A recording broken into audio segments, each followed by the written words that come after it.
Europe 1, 6h26 en ce 6 janvier 2016. Aujourd'hui dans l'histoire, on voyage dans le temps tous les matins avec vous, Franck Ferrand, bonjour. Bonjour à vous deux. Dites-nous à quel 6 janvier vous nous emmenez ce matin, Franck. Le 6 janvier 1887, Thomas, jour de la parution effectivement du premier Sherlock Holmes.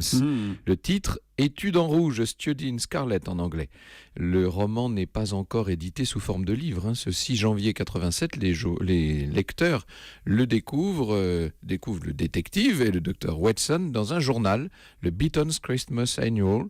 Les deux personnages du reste ne se connaissaient pas non plus puisque c'est dans ce roman qu'ils vont se rencontrer.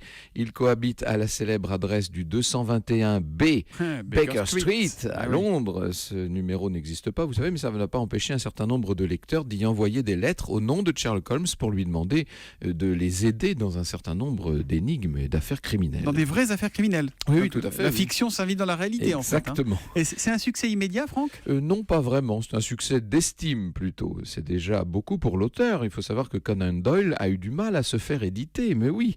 D'ailleurs, il a cédé ses droits sur le livre pour une bouchée de pain. Aujourd'hui, les quelques exemplaires restants du Beaton's Christmas Annual font partie des ouvrages anciens les plus chers du monde. Le succès de Sherlock Holmes va arriver avec le deuxième roman, Le Signe des Quatre. Finalement, le personnage de Sherlock Holmes va complètement échapper à son auteur. C'est le public qui s'en empare. C'est-à-dire que Conan Doyle sera bientôt dépassé par le succès de son personnage.